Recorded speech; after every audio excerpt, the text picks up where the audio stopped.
สวัสดีครับวันนี้เราจะมาแนะนำการดาวน์โหลดและก็การสมัครเกม Avatar Star กันนะครับวิธีการดาวน์โหลดครับไปที่ Official Avatar Star Download นะครับกดเข้าไปเลยนี่มันจะมานะครับนี่มันจะเขียนว่า Full Clinic Version 1.1.035.405 ไฟล์491 MB นะครับให้เราคลิกตรงนี้เลยมันจะเป็นตัวโหลดนะครับผมโหลดแล้วมันก็เลยขึ้นแบบนี้ถ้าโหลดแบบนี้มันก็จะเป็นอย่างนี้แล้วก็เราก็เริ่มดาวน์โหลดเลยนะครับ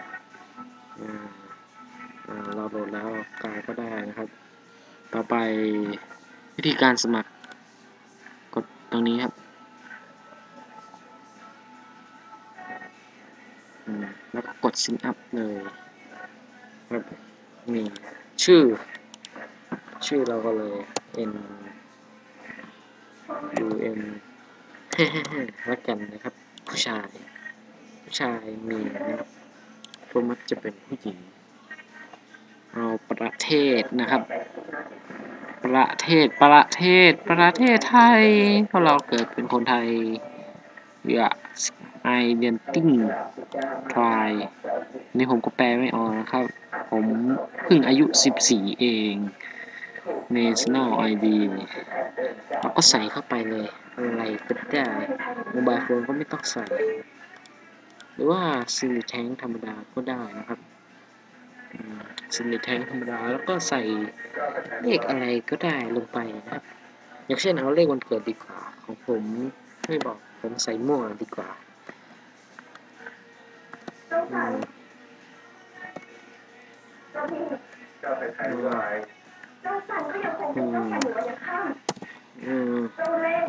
โอเค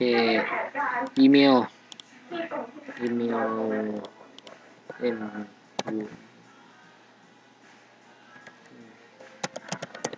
ผมเปิดเผยครับนี่นะครับ perfect email ผมคนชอบเปิดเผยครับถ้าเลย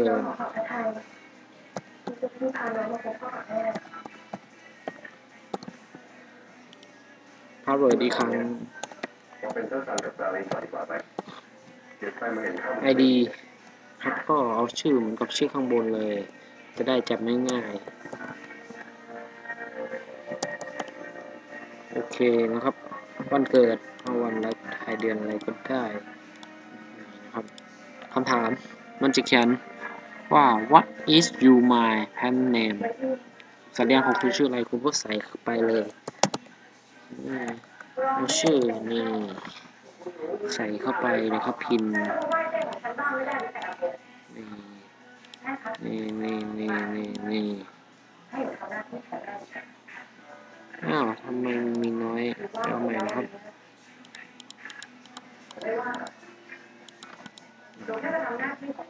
ทำไม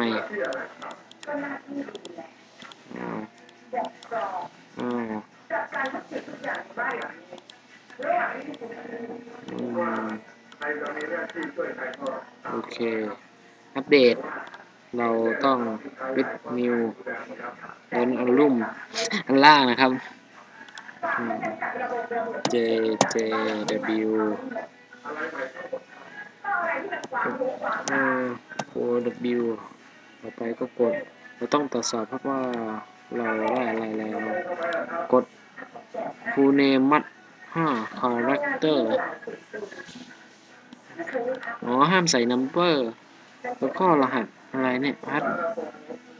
ช่างพ่อมันเถอะห้ามใส่ number อันกูปัดเลยดูแบบนี้ก็ได้นี่พาสเวิร์ดมัชไม่ตรงกันเลยไม่มีบ้านไม่มีลูกหลานแต่บ้านเมืองนี้คือบ้านของอากงแล้วก็มีหนูแล้วคุณชายเนี่ยที่เป็นลูกหลานของอากงเนี่ยนะครับจะได้ไหมโอเคมันก็จะได้แล้วเราก็ไปเข้าอีเมลของเราต้องเข้าล็อกอินของเราก่อนนะครับ โอ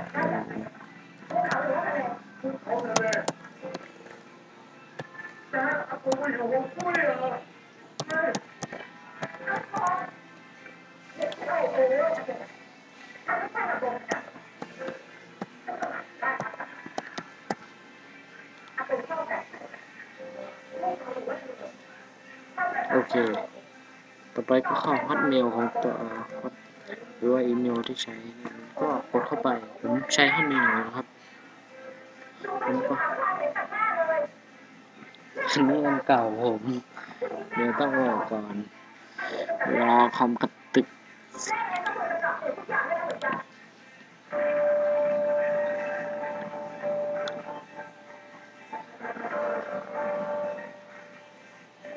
บอกชื่อเขาใช้ใหม่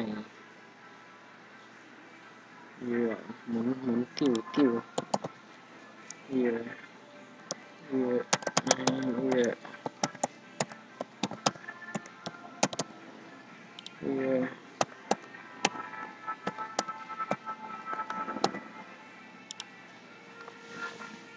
ซิงอินเข้าไปอีเมลมาแล้วครับโอเคกดตรงนี้ไปเลย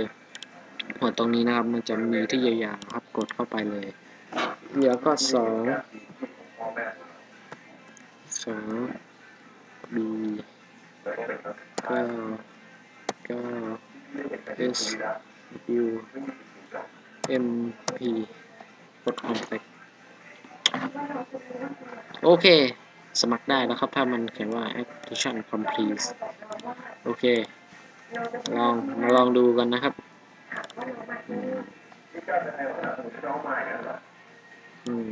อะไร BPK เยอะเกินกดตัว Q อีกกูอัพโหลดกดนะครับล็อกอินเข้าไปนี่มันก็จะได้แล้วก็แค่ล็อกแล้วก็ enter เข้าไปก็แค่นั้นนะครับสำหรับวันนี้ก็ขอจบเพียงเท่านี้แล้วกันนะครับวันต่อไปสักวันหนึ่งนะครับวันนั้นเราจะมาเข้าเกมแล้วก็ลองโพสต์บอกระบบตัวเกมกันนะครับสำหรับวันนี้ขอลาก่อนนะครับขอบคุณครับ